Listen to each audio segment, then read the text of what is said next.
Let's learn mulesoft.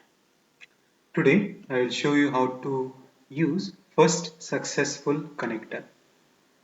First successful router iterates through a list of configured processing routes until one of the routes executes successfully.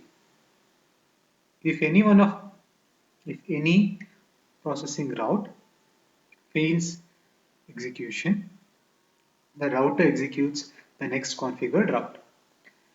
If none of the configured routes executes successfully, the first successful router throws an exception.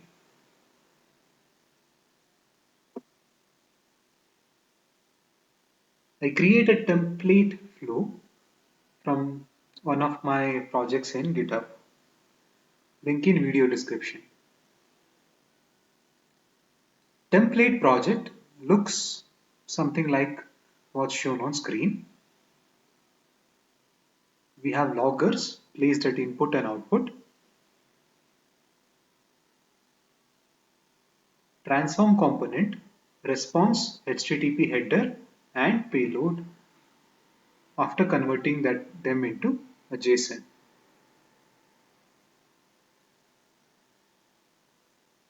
In this modified flow, you see two options for first successful router. Route 1 is hard coding a string as payload, and route 2 is transforming multiple fields into a JSON.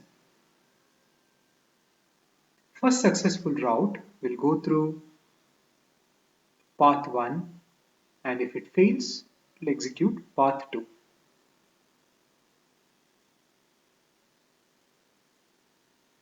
Here, I purposefully threw an exception on path 1 by using Java code or Groovy expression. It forces first successful router to execute path 2 and it results in a JSON payload. Remember, path 1 results in hard-coded string output and path 2 is a JSON output. I usually don't explain code in detail because I want you to learn only briefly about the theory and spend more time in practicing exercises. My project source code is available in GitHub. Link in video description.